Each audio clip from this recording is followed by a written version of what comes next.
Hi, my name is Amy McCadden. I have been published twice now by Sons and Daughters, so I'm very happy to be reading for their online video series. Some of the poems that I'm reading today have already been put on the website, some haven't.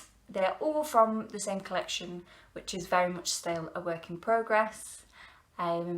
Before I start, I'd like to say a big thank you to Sons and Daughters for supporting not only my work, but just the work of poets in general. So big thank you for that. Okay, so the first poem is called A Poem for Nighthawks. At the barren point, when the promise of midnight was long since gone, I was fumbling to pay for stale coffee. I had long ceased to mythologise a place like this. It was always home when the rest of the city became amorphous under the evening, but there occurred an impenetrable thought I had contemplated over mounds of sugar. I had not given thought to the couple across from me, who wore a similarly inscrutable guise behind a lit cigarette. Just as they might wonder towards myself, I also strived to understand their troubles.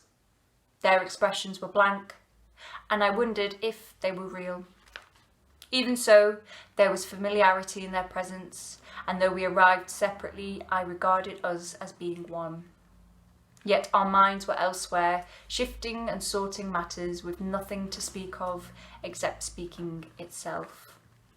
I turned from them and saw my outline reflected, mirrored against the outside world, which until that moment had ceased to exist. My thoughts and the beautiful couple with their own mysteries also faded away. It was the window and the ink-stained body double watching in silent conversation with myself to see what might be revealed. I drank my cold coffee and never looked back again.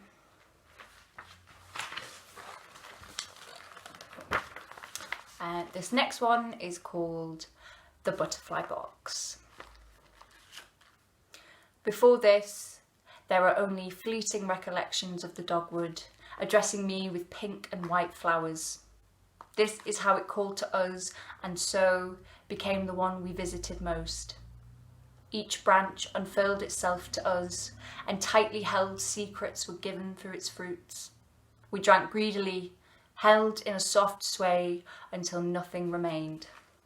I, like the others, basked, spent whole days splayed out in reverence to the ancient tree. Why we stayed so long, I do not know.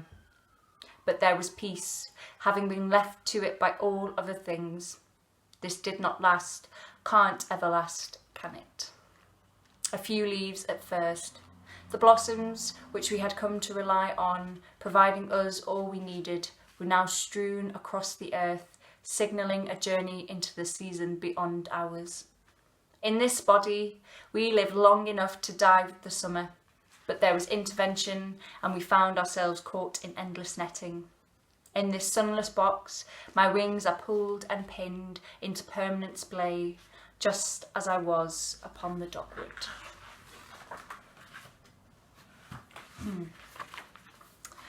This next one is called Sunshine Breaks Through at 12 noon, and it is a long poem about and dedicated to Joseph Cornell.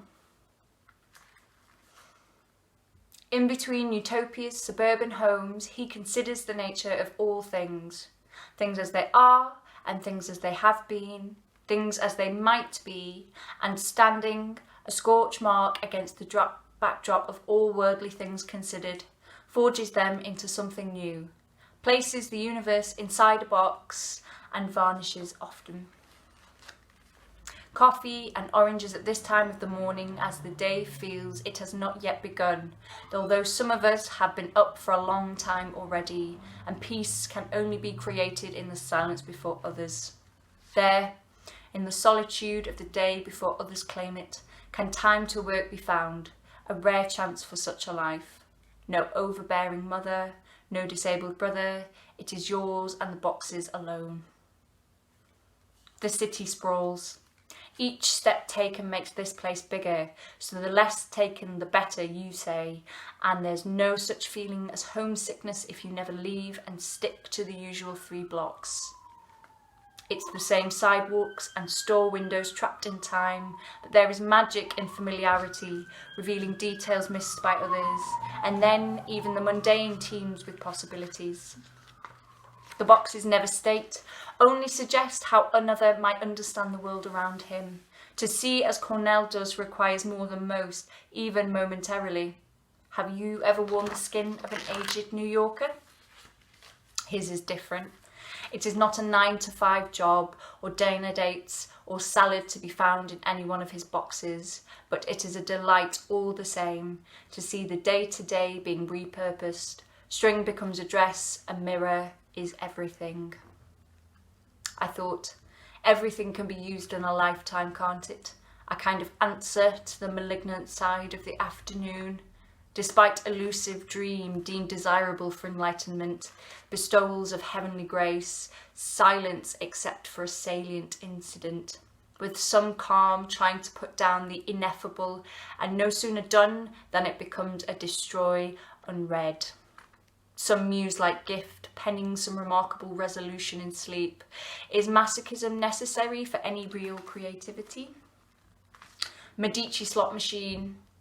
Less a game and more a vending machine with no slot. Inside, a compass, a ball, a dice. Why these? A question asked of many boxes. There are no real answers. Pick what sounds reasonable. This Wunderkammer is a temptation, lures you in with the promise of interaction, but resists your efforts to allow it. Instead, consider all those pictures of the prince, and why quite so many were used. The shape of his desires was always female, but habitually from a distance, and such muses never advanced to their flesh and blood effigy, existing only as paper press clippings or titles such as Checkout Girl.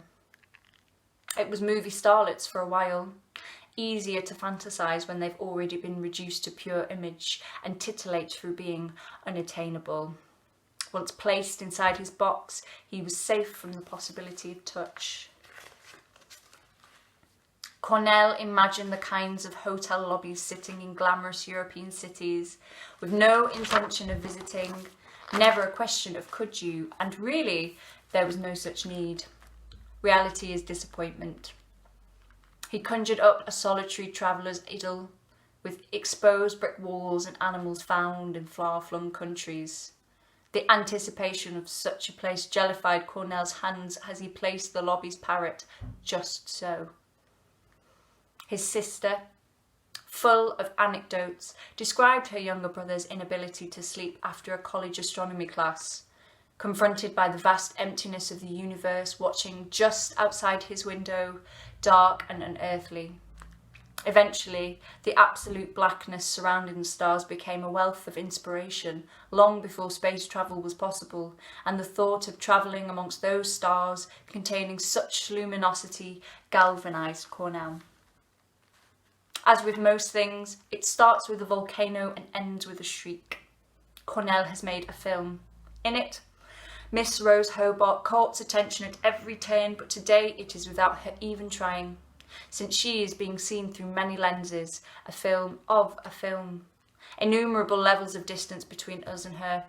She, in those 4 sides, repeats under the dreamlike hue, stuck in centre position, looks out to the audience.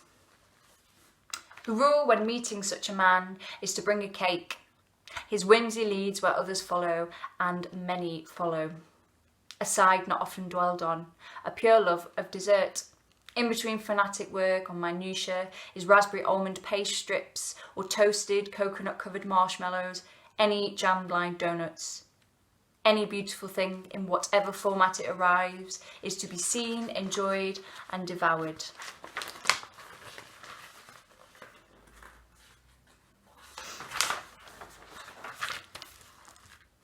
It is raining, and though a touch morbid, New York has lost another of her children.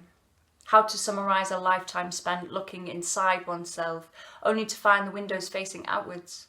So the boxes sit now in galleries and private rooms, each a perfect encapsulation of Cornell's divergent persona. The immovable wanderer, the childlike man, both incomprehensible and also magical.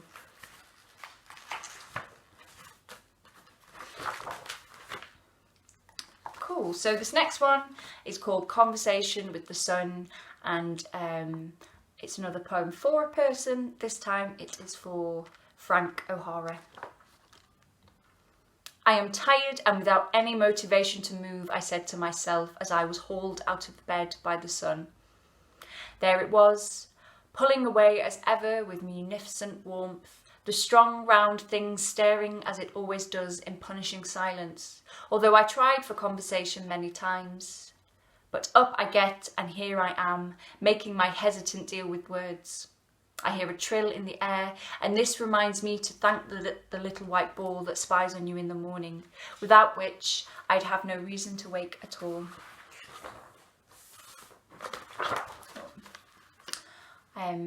This last one is just a nice short one, and it's called Coda.